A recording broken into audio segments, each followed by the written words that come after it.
আরে রাগ করিস না। ঠিক আছে ঠিক আছে, আর আমি রাগ করছি না। ঠিক আছে, এবার ভালো হয়েছে? ঠিক আছে, হ্যাঁ এবার খুব ভালো হয়েছে, থ্যাংক ইউ। ঠিক আছে, আচ্ছা আবার যদি ফোন করে তাহলে আবার কেটে দেব।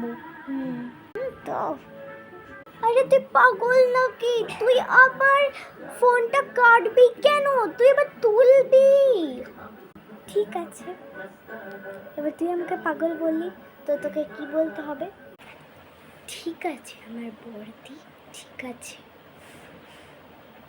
আমায় ক্ষমা করে দিন, সরি। ঠিক আছে, আমি তোকে ভালো করে বলেছিলাম, তুই আমাকে মজার মতো বলছিস। ঠিক আছে, সরি, এবার আমাকে ক্ষমা করে দেয়। ফার্স্টে আমাকে বলবে, তারপর নিজেই করবে। হ্যাঁ।